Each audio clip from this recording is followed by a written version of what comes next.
Voters हैं, दूर दूर से आए हैं और यहाँ पर सुबह से बैठे हुए हैं। एक अगर किसी भी सीट पर जहाँ भी देखिए बढ़त मिल रही है बड़ी संख्या में सीटें, बड़ी संख्या है, वोट परसेंटेज का जो अंतर है वो बड़ा है। या तो कहीं बहुत कम सीटें, नहीं तो बहुत बड़ी संख्या में वोट्स मिल रहे हैं तिप्रामोथा को जगह जगह पर। फिलहाल ये तस्वीर। ठीक है, तो तिप्रामोथा 11 सीटों पर पहली बार चुनाव लड़ रही है और पहली बार में ये जो है डबल डिजिट जिसका आशिका ने जिक्र किया 11 सीटें। बीजेपी 29 सीटों पर अभी 28 29 30 28 29 30 वो अटकी हुई है। 31 का जो नंबर है वो मैजिकल फिगर है, बहुमत का आंकड़ा 31 है। लेकिन अगर मेघालय की बात करें तो मेघालय में 26 सीटें एनपीपी, बीजेपी 4 सीटें, 59 कुल सीटें, बहुमत का आंकड़ा है 30। अब 30 का जो मैजिकल फिगर है वो कैसे, अगर एनपीपी को जरूरत होगी तो क्या नेचुरल अलायंस पार्टनर जो पहले साथ था क्या वो बीजेपी, अगर ऐसा होता है तो मेघालय में भी बीजेपी, नागालैंड में भी बीजेपी और त्रिपुरा में भी बीजेपी। मतलब सोचिए 2024 से पहले 2023 वाली जो बोनी है ना, पहला चुनाव है 2024 से पहले 2023 का, ये 2023 के पहले चुनावों का नतीजा है। और अगर ऐसा होता है तो बोनी सोचिए कितनी शानदार रहेगी बीजेपी के लिए। त्रिपुरा में बीजेपी, नागालैंड में बीजेपी, और अगर एनपीपी को बीजेपी की जरूरत पड़ती है तो यहां पर एनपीपी प्लस बीजेपी भी मिलाकर जो है सरकार अगर बना लेते हैं, क्योंकि बीजेपी एनपीपी साथ में थे, अलग अलग चुनाव लड़ा था।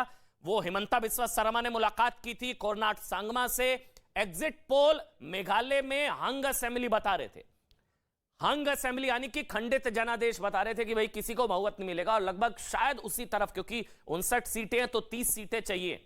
अब 30 सीटें चाहिए बहुमत के लिए, मैजिकल फिगर जो है 30 सीटें चाहिए होंगी मेघालय में।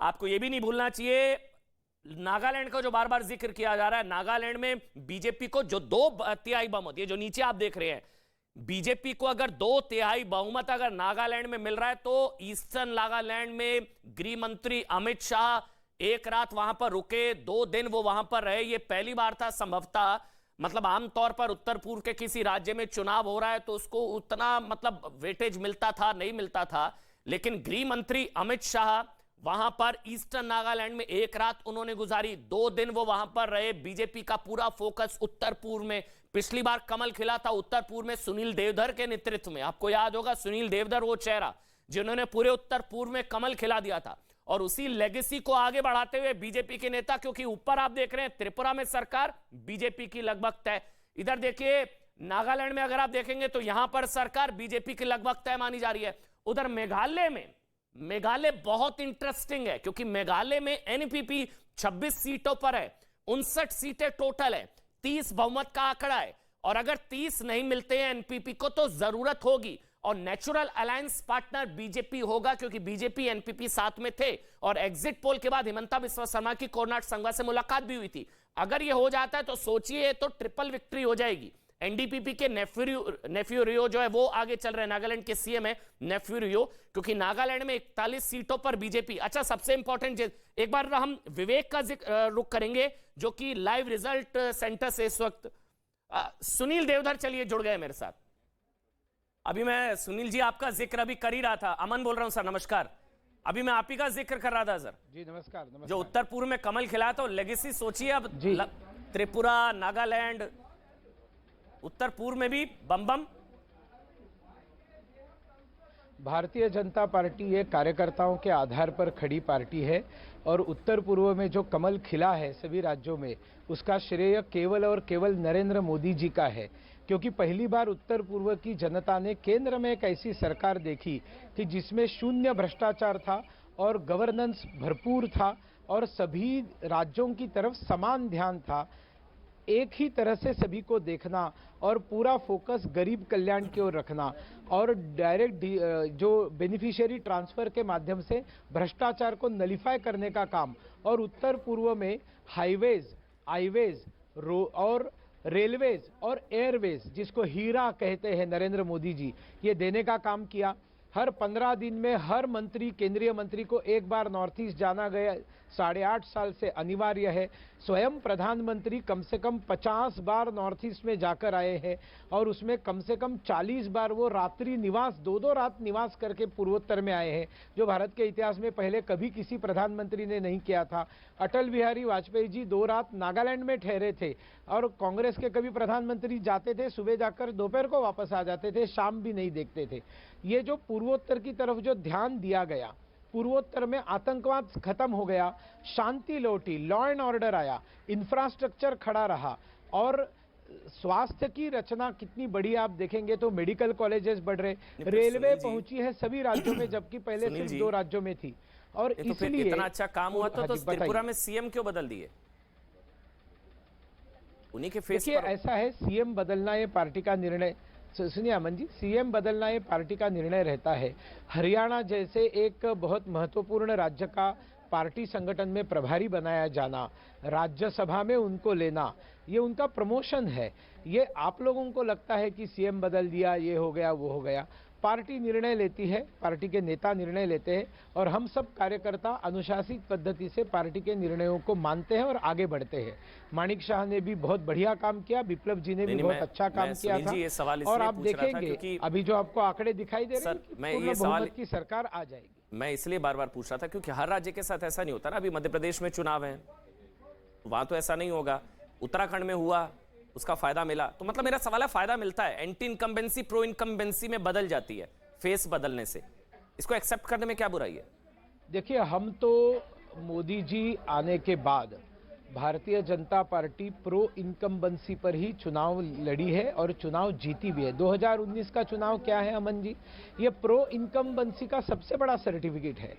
पहले कांग्रेस के जमाने में एंटी इनकम्बेंसी होती थी, अभी प्रो इनकम्बेंसी है। लोग मोदी को वापस लाना चाहते हैं और राज्यों में भी डबल इंजन सरकारों को वापस लाना चाहते हैं और इसलिए इस बार भी हम रिपोर्ट कार्ड पर चुनाव लड़ते हैं।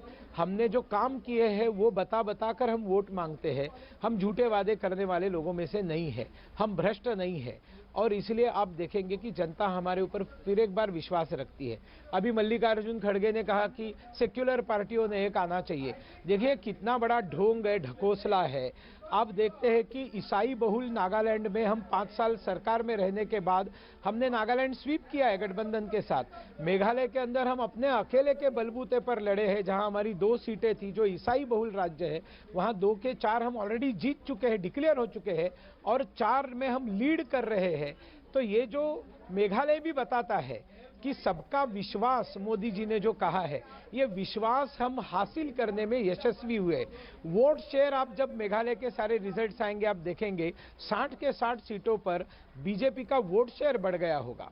तो इसलिए ये सेक्युलरिज्म का नारा ये भी झूठा है, ये पिट चुके हैं। इनके नेता जहां जहां जाते हैं जमीन खिसकती जाती है। मैं भगवान से प्रार्थना करूंगा कि वो और प्रवास करे और ज्यादा बोले ताकि भारतीय जनता पार्टी और ज्यादा यशस्वी हो। आफ्सपा नागालैंड में, अब आफ्सपा खत्म हो जाएगा, arm forces special power act जो वादा किया था आपने नागालैंड में, आफ्सपा 3 से 4 साल में खत्म। जो पहले भी आपको मालूम होना चाहिए कि एक एक जिला में उस जिले की सिचुएशन के अनुसार और इंटेलिजेंस के रिपोर्ट, गृह मंत्रालय के रिपोर्ट, राज्य के रिपोर्ट, इन सबको देखकर जनता के हित में, देश के हित में सरकार में वादा करने से पहले पिछले 5 साल भी कई जिलाओं में से आफ्सपा को हटाया हुआ है। तो इसलिए अमित भाई शाह जी ने कहा है कि हम पूरी तरह से इसको खत्म करने का प्रयास करेंगे, जो लोकल जिले के रिपोर्ट्स के ऊपर डिपेंड करता है। लेकिन पूरी तरह से शांति लौट आई है नागालैंड में, ये चित्र दिखाई देता है। मुझे बस बताया जा रहा है आपको जाना, लेकिन 2 छोटे छोटे सवाल ले रहा हूं सुनील जी, दोनों के जवाब दे दीजिए। मेघालय में एनपीपी के साथ आ जाएंगे, मतलब एनपीपी बीजेपी अगर जरूरत पड़ी तो साथ आ जाएंगे, एक ये, और दूसरा नागालैंड को लेकर सवाल है, greater autonomy for tribal council वो भी दी जाएगी, ये वादा है आपके मैनिफेस्टो में? ये 2 सवाल है मेरे। देखिए जो वादा है वो हम वादा नागालैंड में पूरा करेंगे। ईस्टर्न नागालैंड के लिए हमने कॉरपोरेशन कहा है, उसके लिए अलग पैकेज कहा है, ये सारी चीज़ें जो वादा हमने किया है उसको हम पूरा करेंगे। और दूसरा जब मेघालय का सवाल है, जिसमें तृणमूल नहीं है और जिसमें कांग्रेस नहीं है, ऐसे किसी भी गठबंधन में जाने के लिए हमको कोई परहेज नहीं है। तृणमूल और कांग्रेस के साथ हम कभी जा नहीं सकते, जितना मेरे समझ में आता है। और मेघालय में भी भाजपा के बिना कोई सरकार बना नहीं सकेगा, इतना मैं आपको। तो हिमंता जी इसीलिए मिले थे कोरनाट संगमा से? एक बस छोटा सा सवाल, हिमंता जी इसीलिए मिले थे कोरनाट संगमा से? देखिए वो उनसे क्यों मिले थे आप उनको पूछ सकते हैं। ठीक, चलिए बहुत बहुत धन्यवाद आपका सुनील देवधर जी, आपने समय निकाला और शुभकामनाएं, बधाई एक बार फिर से आपको, क्योंकि त्रिपुरा, नागालैंड, मेघालय, देखिए 3 राज्यों के नतीजे हैं 2023, 2024 से पहले 2023 की ये बोनी और पहले 2023 के पहले 3 चुनावों के नतीजे एक बार ये स्क्रीन देख लीजिए, आप समझ आ जाएगा आपको। त्रिपुरा में बीजेपी लगभग तय मानी जा रही है, 31 का magical figure, BJP single largest party, BJP सरकार बनाती नजर आ रही है। उधर अगर आप नागालैंड का जिक्र करेंगे तो यहां पर बीजेपी सरकार बना रही है, एनडीपीपी के साथ मिलकर बीजेपी यहां पर सरकार बना रही है। मेघालय का जिक्र करेंगे तो आप सुनील देवधर को अभी आपने सुना, भाई मेघालय में एनपीपी के साथ जाने में कोई प्रॉब्लम नहीं है, क्योंकि पहले एनपीपी और बीजेपी ही साथ में थे। 7 अलग अलग चुनाव लड़ा और एनपीपी और बीजेपी अगर साथ में आ जाते हैं तो त्रिपुरा में भी बीजेपी, नागालैंड में भी बीजेपी, मेघालय में भी बीजेपी, ये 3 जगह, तीनों जगह सरकार जो है वो बन जाएगी भारतीय जनता पार्टी की। उत्तर पूर्व में प्रो इनकम्बेंसी, बार बार एंटी इनकम्बेंसी का जिक्र किया जा रहा था, लेकिन सबसे ज्यादा नजर त्रिपुरा में जो तिपरा मोथा पार्टी जो पहली बार चुनाव लड़ी और पहली बार में ही डबल डिजिट, पहली बार में जो आप देख रहे हैं 11 सीटें, तिपरा मोथा पार्टी पहली बार में डेंट किया है जबरदस्त बीजेपी को भी, और संभवतः कहा जा रहा है कि विपक्ष का, ऑपोजिशन का वोट बढ़ गया और बीजेपी 29 सीटों पर है। कांग्रेस और लेफ्ट ने मिलकर यहां पर चुनाव लड़ा। इंपॉर्टेंट चीज यह, केरल में कांग्रेस और लेफ्ट आमने सामने, लेकिन त्रिपुरा में कांग्रेस और लेफ्ट ने मिलकर चुनाव लड़ा। 18 सीटों के साथ इस वक्त कांग्रेस 18 सीटों के साथ लेफ्ट और कांग्रेस का जो गठबंधन है वो 18 सीटों पर आ गया है। विवेक का रुख करेंगे जो कि लाइव रिजल्ट सेंटर से इस वक्त हमारे साथ जुड़ चुके हैं। विवेक, ये त्रिपुरा में क्या फंसा हुआ है, कितना नेक एंड नेक है? 29, 28, 29, 30। विवेक, अमन, हमें लगता है कि अब आगे पीछे कौन आगे चल रहा है, कौन पीछे चल रहा है, अब परिणाम की बारी है। त्रिपुरा से जो बड़ी खबर हम देने जा रहे हैं, क्योंकि सबसे पहले ब्रेकिंग न्यूज हमने दी थी, पहली सीट की बात की थी नागालैंड से, त्रिपुरा की भी हम पूरी खबर बता रहे हैं और परिणाम क्या आ रहे हैं। अब जीत हार की बात करते हैं, क्या है?